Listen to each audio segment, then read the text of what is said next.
I'm going to carve a wreath, a Memorial Day wreath.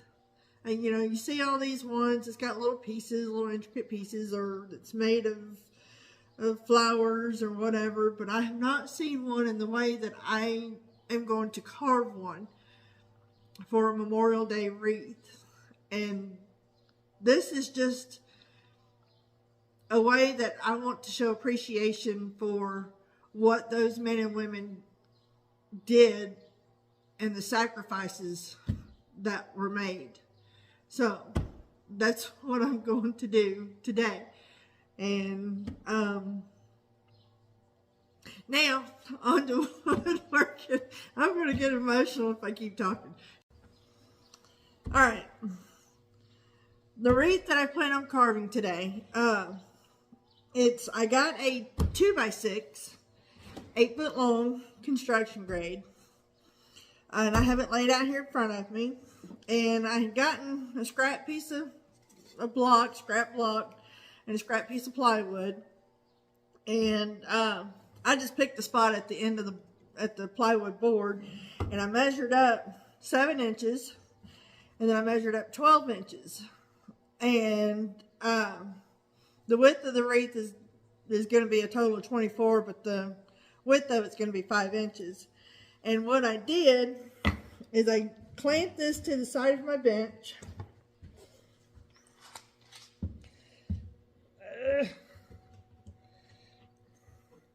Square with the side of my bench. And what I did is I took my board here and I lined it up with the very edge, well, almost to the very edge. And then I went over here and I lined it up to the end right here, and I got my pencil and I just made a mark. And then I did that with the 7-inch part, made a mark.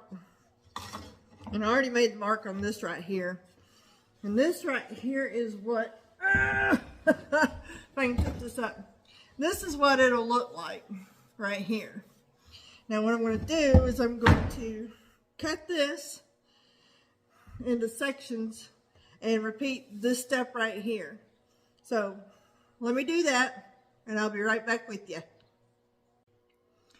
What I did is I cut my 2x6 down to 2-inch or 2-foot widths, 2-foot lengths, and I traced out my pattern or my wreath or whatever you want to call this on each piece. Now I'm going to go and use my bandsaw to cut these out, and I'll be right back. Alright, I've cut out my wreath or my pieces. I've used the bandsaw, and the inner circle I ended up going like right over the line, and that's okay. Just try to stay outside the line when you go to cut this out. Now these two pieces are whole, and I had to cut these two down so that way I could make a circle. And they're cut down to about 10.5 inches each. 10.5. I just kind of set the pieces on there and lined it up the best I could and cut off what I thought was enough excess. I get that wrong. To kind of line up all the lines. So now, instead of trying to screw this together or anything like this, I'm going to use dowel joinery because I don't know how deep some of these spots are going to go, and I don't want to hit a screw or anything like that. So that's why I'm going to join this with dowels. And what I'm going to do is take something, or well, you don't even have to do that. Just line up your lines and just make a mark to line up all where your dowels are going to be. Whoop.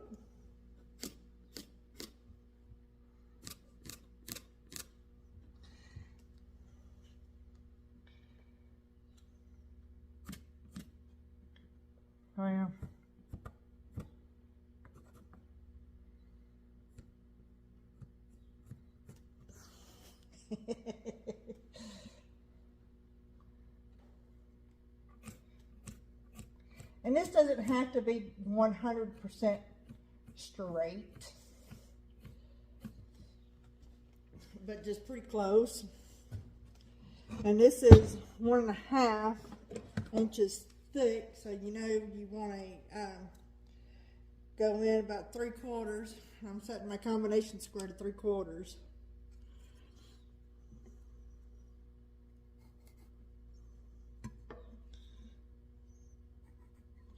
So I'm going to go around all my pieces.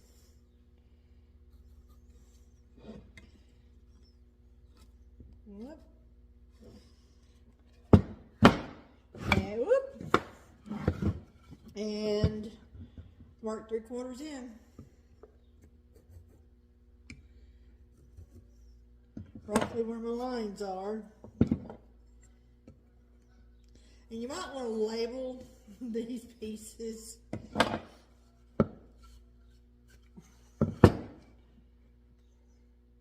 That way you know you got it.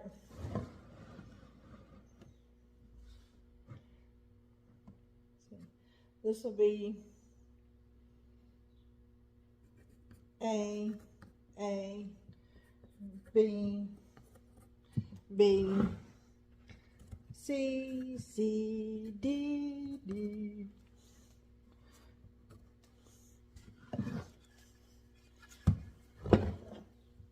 And that way you know you got all your, you'll be able to keep all your pieces lined up.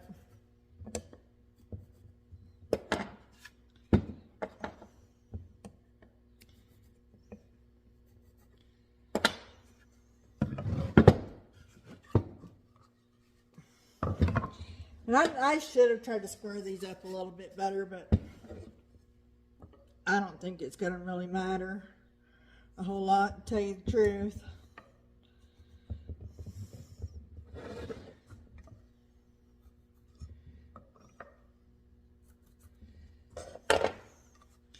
And so there, all the pieces are marked and they're lined up.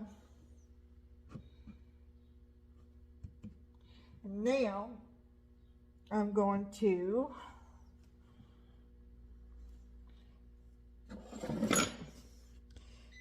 get my dowels out and drill some holes and get it glued together. Okay, it's got this all glued up. Got it all cut out and everything. It's been a few days, so what I went ahead and did, or done, or I can't talk today either. I don't know if you can see, but I went ahead and made some grooves or some marks where I'm going to do my grooves. And right here, between this section and this section, I plan on doing it blue and carving in stars right there. And the rest of this is going to be, of course, the red and white stripes. So, it's all glued up, it's ready to go. And I guess from this point, I guess the measurement would be roughly, well, I've cut outside the lines too. So right now it's 24 3/8. And right now the inside is 13 5/8. But once we get done carving this right here, it's all going to change. So I'm going to go get set up outside. Got my headphones. And I need to find my mask. Gonna go get set up outside and we'll get this puppy all carved up and hopefully it comes out pretty good. We'll see when we get out there. Alright, so let's go. Alright, here I am. I'm still using that metal flat disc that I had on the last time I did a carving. And I got it clamped down and everything. So, let's get started. And I do have it plugged in, by the way. Got my ear protection. And I do have an RZ mask, so I hate this thing. But it's actually a really good mask. RZ masks are really good masks. This one right here goes around my neck instead of my ears. So, got that on. Let's go.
Okay, I'm back.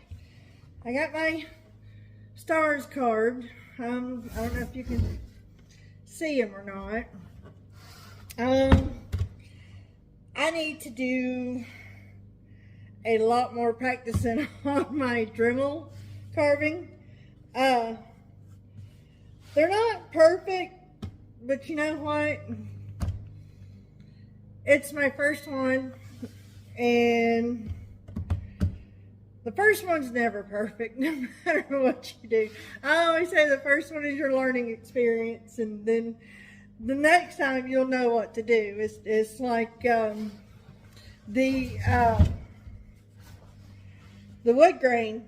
If you hear them over, I apologize. It's like the wood grain. What I should do, and I was thinking about this, and if I should make another one, what I'm going to do is I'm going to make a full-size template and just cut these, you know, parts out of a template, and then find a board or some wood that's wide enough and cut out each one and glue it together, so that way I can stain it and the grain will be going all in a uniform direction instead of this way. So, since I said I was going to paint this and stain it because of the wood grain, what I've done is I just went and got some blue navy, I got real red, and I got white. And I've got some foam brushes that I'm going to use, and I took a piece of scrap, drilled out some holes so this way, this right here can be my paint holder thing. So, and then another trick that I learned is when you're doing multiple colors, especially when you're staining, take a razor or a box knife or something and just make like a little indentation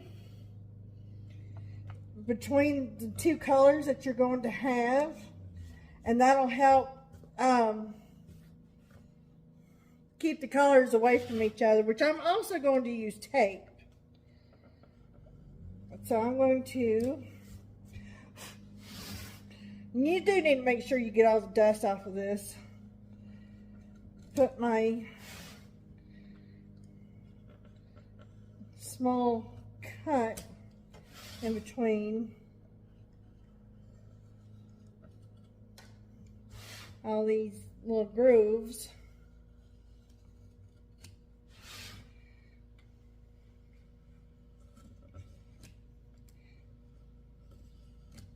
And I'm not going to worry about doing that around the stars.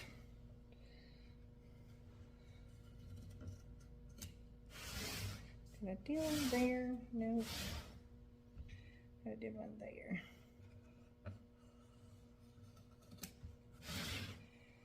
All right. So now, I think I'm going to start with the red. And sometimes what I do is I'll make a little mark that's red, white, red, white, red, just a tiny little mark. So that way, and of course, I won't get confused. So now, we are just going to paint this. And I want this one right here to be red. Oh, and I said I was going to take this off. If I could find my tape. And I just had it because I taped this down. Oh my goodness. I seriously need to organize here. And I don't know how well I'm going to be able to, you know what, I ain't going to worry about it.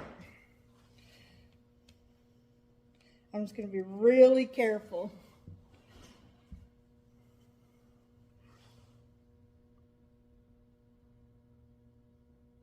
And just get right up to that line.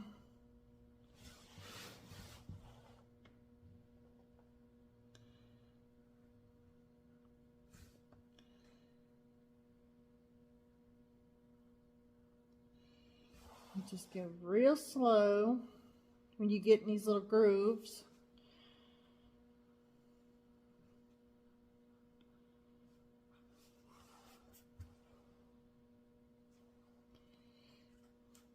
And I'm going to paint with the green instead of against it because I think it'll turn out better.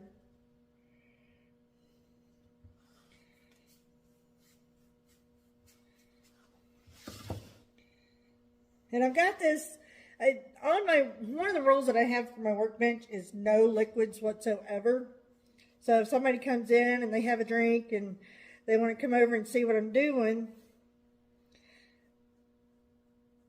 I I tell them, you know, that's just one of my shop rules is no liquids on my work surface.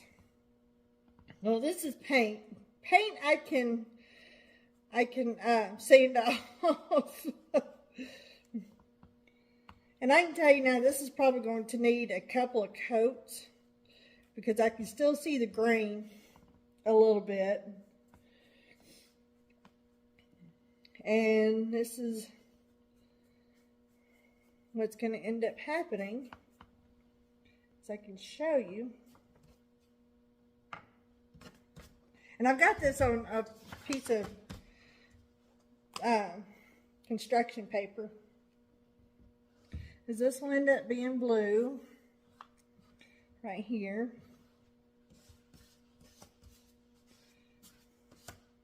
Ooh.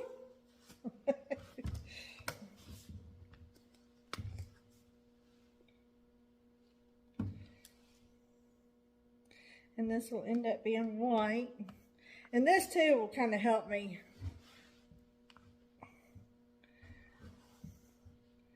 And of course, the stars. You got one there. Oh.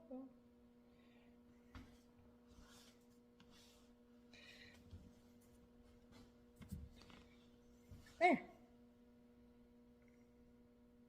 Now, I won't get confused on what's what. So I'm going to paint this, and I will, because I know you guys don't want to sit here and watch me paint this, but I am going to go also on the edges too. And no, one good thing about this acrylic paint is it dries really fast. So I can do like one or two of these red stripes and then come back and do the second coat, which I know it's going to need. I may end up putting 3 coats on this. I don't know yet. And of course, one thing good about this right here is if you make an oops, which I know I probably will, you can sand it off real easy. And I like that. Whereas stain, yeah, you can sand stain away, but it takes a lot longer because it's in the grain now. I'm not going to paint the back of it. I'm just going to paint to the edge.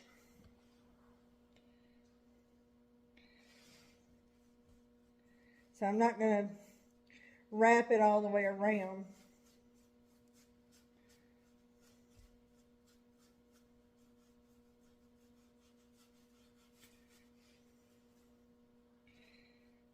And if you miss a paint spot, you'll know.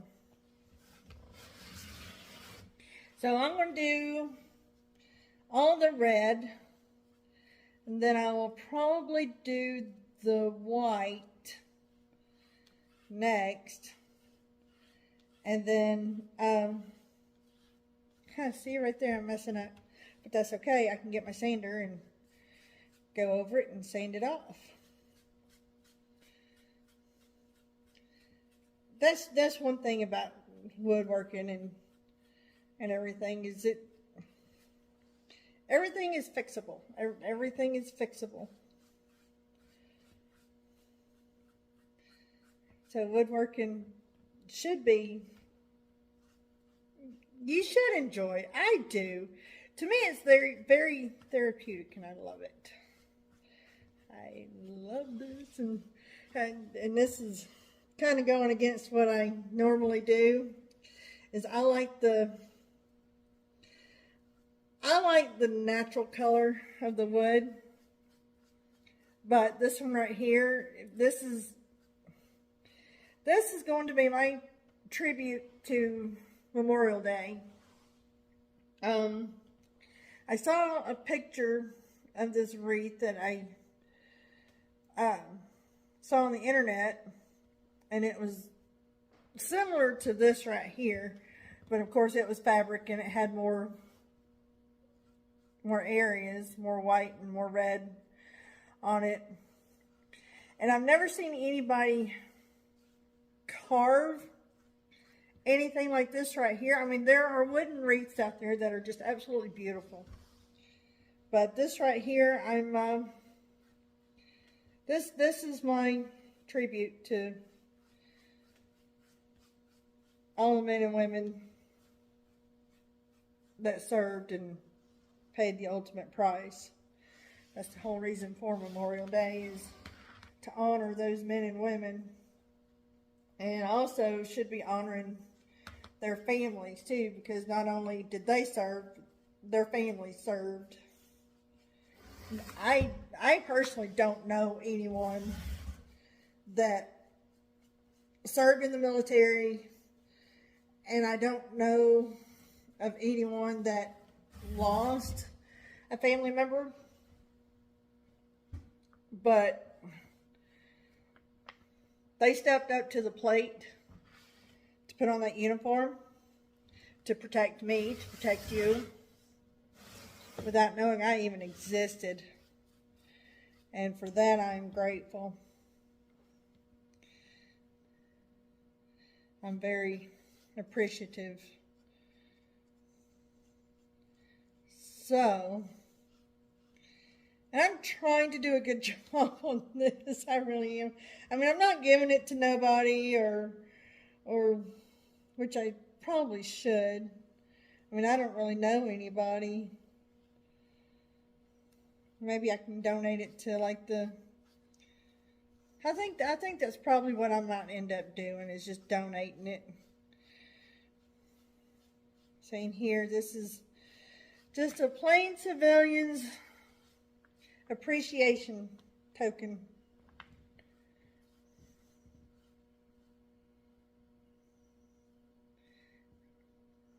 Just a God-loving, God-fearing American woman.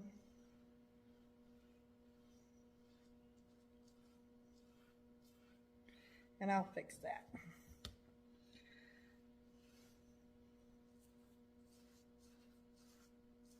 I can go back and fix all that. And that's all right.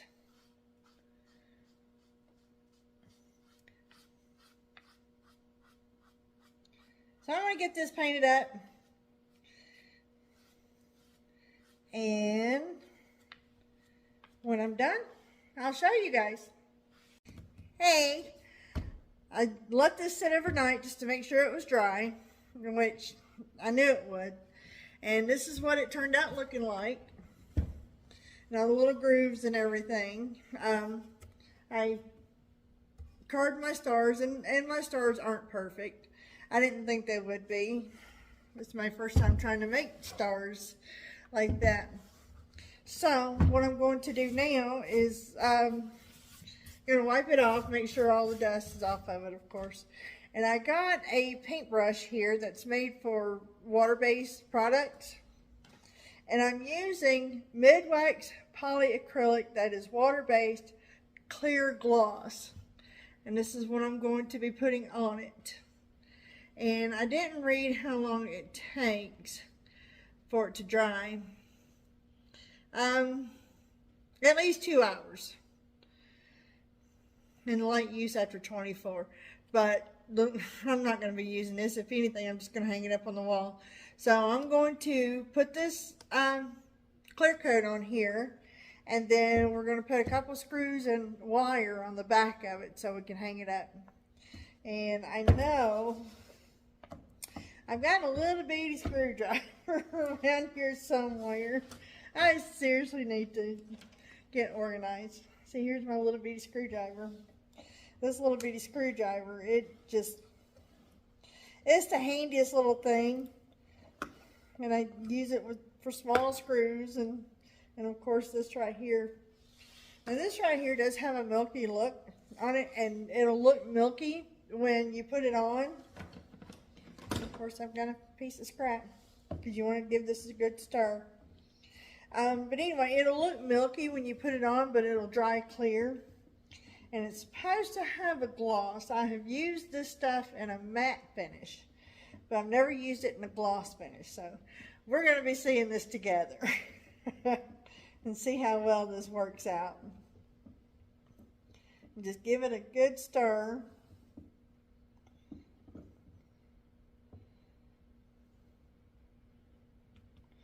That's good. And we're going to take a paintbrush and just start brushing it on there. And this is, this is a 2-inch, and it says water-based clears, and it's polyester blend, and it's a 2-inch. And you can find these at your big box stores, I know. So I'm just going to slather a good coat on here. And I do have, still have this brown paper underneath this to protect my work surface. You do want to make sure anytime you do any kind of staining or whatever, if you use your work surface, you do want to make sure that you have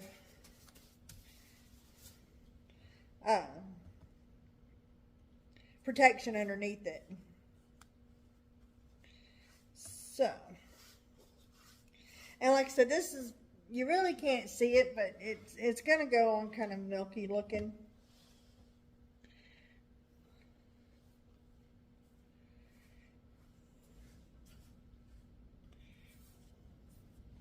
And you just go all the way around. And I did not paint the back of this. I left the back of it bare. And if you want to paint the back of it, I would probably paint the back of it white if I did paint it. But as I've said, I like the natural look, and I don't really paint or stain a lot of my projects, in which I'm kind of sort of painting or staining more of my projects. And I'm kind of liking it. I mean, it's definitely different. It's something that I don't normally do. And let's see. Really should wear gloves, but oh well.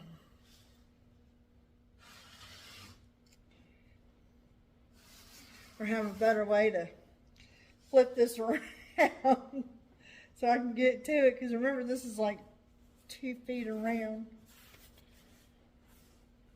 And you just want to make sure you get a good coat on there. And I may be doing this wrong, I don't know, but we're going to figure it out. I always say the first one's always learning.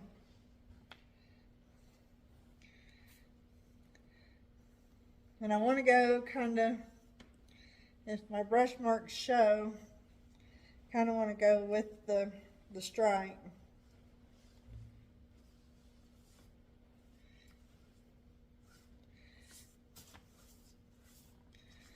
Because this is the first time I've used clear gloss. I know the matte, well, it was a small project that I was using for the matte, but it didn't leave any brush marks. So now, I'll just let that sit for a bit, and we'll come back in a couple hours and see how it looks. Now this thing does too say that you can lightly sand after 2 hours and apply another coat. I will follow those directions because I like this. I think it's pretty cool. So we'll be back in a couple hours. It's finally done. This is what it looks like. I waited yesterday probably about 3 hours, and then I come back and I did a light sanding on it with 220 grit, because that's the highest that I have, and I'm real light on it. And then I put another good coat on there, and I actually let that sit overnight. So now I'm going to flip this over, and we're going to put some hanging on there.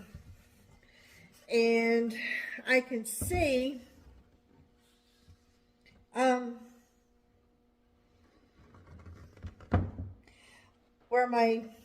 where the stars are and the stripes and everything, because I painted on the inside. So what I did is I figured, okay, trying to figure out where I wanted the stars to sit. And this right here is a 16-inch level that I have. And I just put it down to a spot where I thought looked good. And I tried to center it between where the spot is that I thought about. And I marked it. And that's really all I did. I mean, you can put this anywhere you want it back here in a way that I thought would look good. And then I've got some little screws, some little washers. You can use anything as long as it doesn't go all the way through. Well, I have some braided picture wire that's rated for 75 pounds that I'm going to use. And so I marked my spots and just drilled a little pilot hole, not very deep, because my screws aren't really, let's say my screws are probably 3/4 of an inch long. They're not very big. So what I'm going to do is I'm going to get them started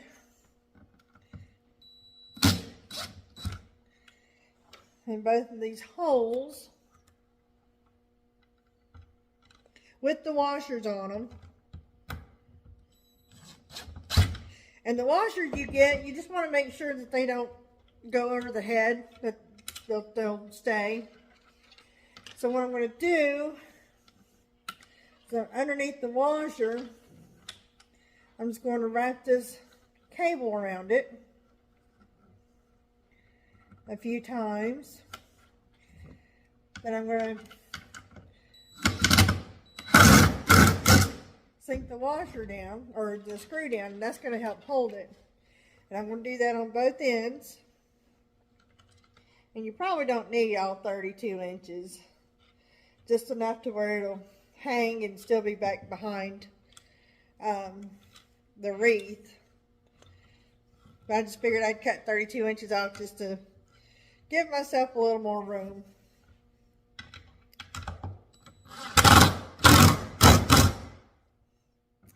And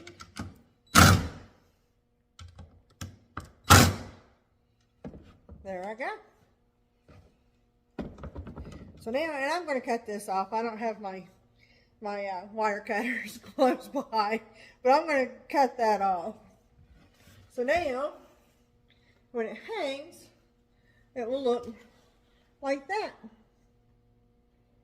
And that is my Memorial Day wreath. And I do, again, want to give a special thanks to all the men and women that are serving and that have served.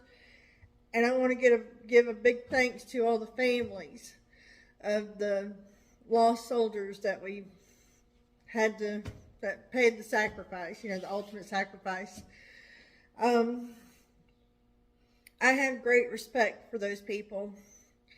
You know, not only do these men and women sign up to put on that uniform and go fight, but they're fighting for me, they're fighting for you, not even knowing I exist, and I am truly grateful for that. And my condolences to all the families of the fallen soldiers. All the families, they even serve, and people don't think about that because they're sacrificing time with their loved one.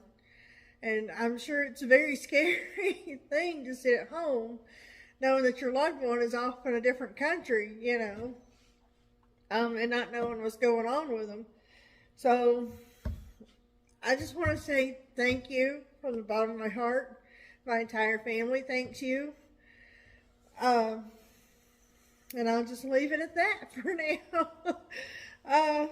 So this is, again, my memorial wreath for all the folding, I can't even talk. That's in every video. For all the fallen soldiers. So thank you again. And thank you all for watching. And please don't forget to like and subscribe. So I'll see you for my next project. Take care.